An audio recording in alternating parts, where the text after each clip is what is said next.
السلام عليكم. اش كتعاودوا؟ شنو اخباركم؟ كنتمنى تكونوا كاملين بخير وعلى خير وما ناقصكم حتى خير. فيلا نبداو القضيه وحكايتنا اليوم، وكنتمنى كاملين اننا نستافدوا من قضيه اليوم لانها فعلا كتعطينا واحد الدرس كبير وعبره كبيره اللي ناخذوها من هذه القصه. في قضيه اليوم غادي نكتشفوا كيفاش الانسان يقدر يخبي بكل سهوله الجانب الشيطاني المظلم ديالو. قضية اليوم غادي تمشي بنا لأم الدنيا مصر الحبيبة، وبالضبط في مدينة نابروا اللي كتواجد بمحافظة الدقهلية. هنا كتعيش واحد العائلة بسيطة اللي كتكون من أب سميتو عصام العزباوي ومراته اللي سميتها نجوى وثلاثة ديال الأطفال، مريم اللي عندها 13 سنة، معاذ اللي عنده 9 سنين، وآخر العنقود اللي سميتو محمد وعنده 7 سنين. نجوى كانت مراه زوينه بزاف، طيبه وكتبغي الخير للناس وما عندهاش مع المشاكل، وهادشي كان باين في وجهها ما شاء الله. ومن فوق هادشي كامل كانت مراه قويه، وكيف ما كنقولوا مراه وقاده وديال الزمان، يعني مراه حديديه. فبجانب تربيتها ومراعاتها للولاد كانت كتخدم في المحل التجاري ديالها اللي كتبيع فيه ادوات منزليه اللي كان سميتو خذ فكره، وكان المحل ديالها قريب من سكن الزوجيه. اما الزوج عصام فكان شيفور ديال الشاحنات الثقيله، وبسبب نوع العمل ديالو كان كيسافر بزاف وكيبقى بعيد على ولادو ومراته والدار ديالو بالايام. مره كيمشي لليبيا، موريتانيا، الاردن، يعني خدمته متعبه بزاف، وكان دائما حريص انه يتصل بشكل دائم مع ولادو ومراته، كيهضر معاهم ويشوف واش خاصهم شي حاجه، واش كلشي مزيان، ولا كانت خاصهم شي حاجه كيرسلها ليهم طبعا. ولكن ومع الوقت عصام بدا كيعيا من نوع هذه الخدمه لان فيها تحرك بزاف والسفر بزاف، وبغى يحسن كذلك من مستوى الدخل ديالو ويأمن مستقبل وليداته. فقرر يسافر، ولكن من بعد ما يطمئن على ولادو الثلاثه مع زوجته نجوى. عصام كان مشغول من جهه ولادو لان نجوى ما كانش هي الام البيولوجيه ديالهم، نجوى كانت الزوجه الثانيه او بالاحرى الزوجه الرابعه لعصام. ام الاطفال الثلاثه سميتها آية، ومنين كانت كتولد ولدها الثالث والاخير وقعوا لها مضاعفات خطيره وتوفات الله يرحمها، وخلاته باقي رضيع مسكين ومحتاج للرعايه والحب هو والاخوه ديالو. هنا عصام من بعد وفاه مراته آية كان كيحاول يلقى زوجه مناسبه اللي غادي تكمل معاه حياته وفي نفس الوقت تهلا ليه في وليداته وتعتبرهم بحال ولادها، خصوصا ان عصام كانت عنده خدمه صعيبه بزاف وكان دائما متنقل وبعيد على الدار. ولكن للاسف كل مره كان كيتزوج فيها كان عصام كيفشل، سواء لا في زواجه الثاني او لا حتى الثالث، يعني من بعد وفاه آية. وفي الاخير ومن بعد هذه المحاولات كامله تلاقى بنجوى اللي كانت اوريدي مطلقه وعندها حتى هي وليدات من زواجها الاول، والحمد لله اللي ما كانوش داخلين في قضيه اليوم. نجوى كانت فعلا كتبغي عصام هو وليداته، وكان زواجهم غادي مزيان وحياتهم غاديه طبيعيه ومستقره، حتى جا يوم الخميس اللي كيوافق 18 سبتمبر 2025. هذا اليوم كان غادي بشكل عادي وطبيعي جدا، حتى فجأة الجيران بداو كيسمعوا صوت ديال الغوات عالي بزاف جاي من المحل التجاري ديال نجوى. الصوت كان عالي، الجيران جاو كيجريو باش يشوفوا شنو اللي واقع، ولقاو الشاب اللي كيساعد نجوى في المحل التجاري واقف على برا. فقالوا غادي غير يكون هذا غير عصام ومراته وقع بيناتهم شي سوء تفاهم وراهم كيتناقشوا بالفوق. وفعلا ما دخلوش الجيران وقالوا عادي هادشي ما بين الراجل ومراته، يعني بيناتهم ما كاينلاش ندخلوا حنايا، حتى كيتفاجئوا من بعد مده قصيره بعصام خارج من المحل وماشي في حاله. هنا مباشره الناس كامله غادي يسمعوا غوات مره اخرى، ولكن هذه المره بشكل كبير وعالي بزاف وهستيري لدرجه ان الناس كامله تخلعوا، اللي طلع في المحل واللي يشوف شنو واقع واللي خرج من داره وكيجري. هنا كلشي تصدم من داك الشيء اللي شاف. نجوى غارقه في دمها وكتغوت وهاربه للزنقه، الناس جلسوها ومن بعد اكتشفوا ان نجوى مضروبه عده ضربات بسكين حاد وفي اماكن مفرقه من الجسم ديالها. فمن خوفهم عليها عوض ما يعيطوا للاسعاف لانها غتاخر، هزوها بسرعه في التوك توك وداوها للمستشفى.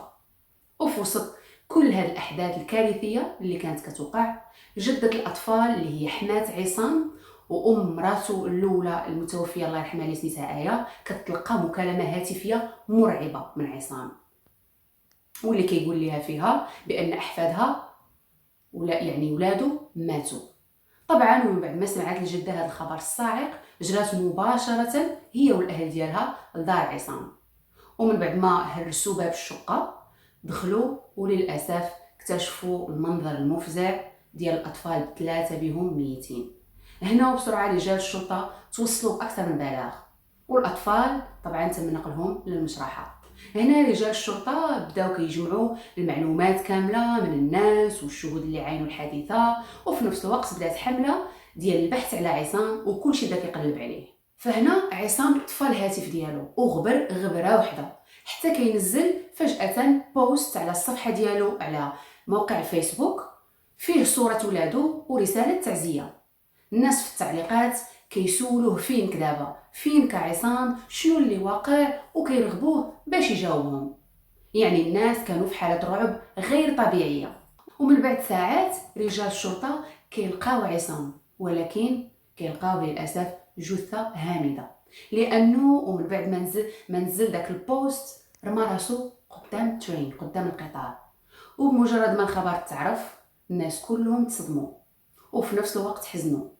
كيفاش راجل معروف انه راجل مزيان وكيدير الخير وكيبغي الخير للناس يدير هاد الحاله كامله في مراته ووليداته ومن بعد في راسو هو؟ فالجواب على هذا السؤال مشى مع عصام للاسف. الشرطه ومن بعد التحقيقات اكتشفوا انه وراء الصوره المثاليه ديال هذه الاسره كانت هناك عده مشاكل، ومشاكل كبيره وكثيره بزاف ما بين عصام ومراته، وان علاقتهم بدات كتنهار. كيقولوا انه ما كانش كيتعامل مع نجوى مزيان، وكان دائما كيطلب منها انها تتخلى على الخدمه ديالها ديال المحل التجاري باش تهتم بولادو اكثر، لانه كان كيقول لها حنا بجوج، كيفاش حنا بجوج خدامين وكنبقاو خارج الدار النهار كامل، انا في خدمتي وانت في خدمتك ملاهيه في المحل، فشكون اللي غادي يراعي ويهتم بالولاد؟ وهنا المشاكل كامله بقات كتراكم وكتزيد يوميا. فهنا نجوى بدات كتطالب بالانفصال، بغات تطلق لانها عيات وما بقاتش قادره. وكانت خلال هذه المده كامله كتمشي عند والديها، يعني ما بقاتش ساكنه معاهم، مشات عند والديها لانها بغات تفارق معاه.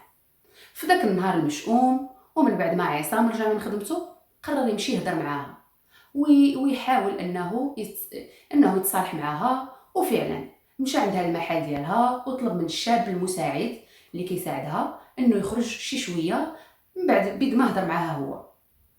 هنا عصام طلع هو ومراته نجوى للفوق باش يهضروا، وبدا كيحاول يقنعها انها ترجع معاه للدار وتحيد فكره الطلاق من بالها وتخرج من الخدمه باش تقابل الوليدات. ولكن نجوى كانت واضحه وصريحه معاه، فرفضات وصممات على الطلاق. فللاسف منين شاف عصام ردة الفعل ديالها والموقف ديالها اللي مصممه عليه وما قدرش يتحكم في الاعصاب ديالو، خدا السكين من هادوك اللي كانوا كيتباعوا في المحل وضربها اكثر من 10 المرات في الجسم ديالها كامل. ومنين تاكد انها ماتت خلاها مرميه على الارض وسايحه في دمها ورجع هربان لدارو. عيط على ولادو، جمعهم من التحت حيت كانوا كيلعبوا قدام العماره، ودخلهم للدار تخلص منهم واحد بواحد. فمن بعدها عيط لحماتو وعلمها بداك الشيء اللي دار في الوليدات، ومن بعد هرب المدينه سميتها طلخه اللي نهى فيها حياته تحت عجلات القطار. اما بالنسبه لنجوى فالحمد لله ولدها خرج وقال ان الام ديالو بدات كتحسن، ان حالتها الصحيه بدات كتستقر نوعا ما. فالله يشافيها ويعافيها وان شاء الله تولي احسن من كانت قبل.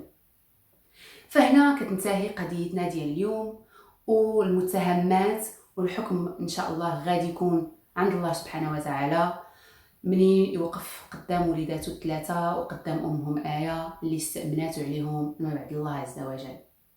صراحه ما قدرش نتخيل احساس الجده اللي فقدات بنتها ايه في الاول ومن بعد احفادها اللي كانوا كيفكروها وكتشم فيهم ريحه بنتها للاسف الشديد. والغريب في الامر ان الناس كاملين اللي كانوا كيعرفوا عصام كيقولوا انه كان شخص مزيان وطيب وما عمرهم شافوا منه شي تصرف او لا شي حاجه خايبه.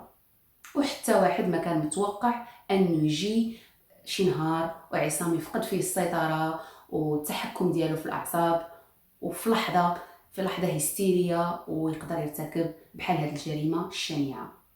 فانا كنظن انه كان تحت ضغط كبير، خصوصا من بعد ما جوج زواجاته الاولين فشلوا من بعد وفاه الزوجه ديالو طبعا الله يرحمها، فما قدرش يستوعب انه غادي يفشل مره اخرى في هذا الزواج الاخير مع نجوى.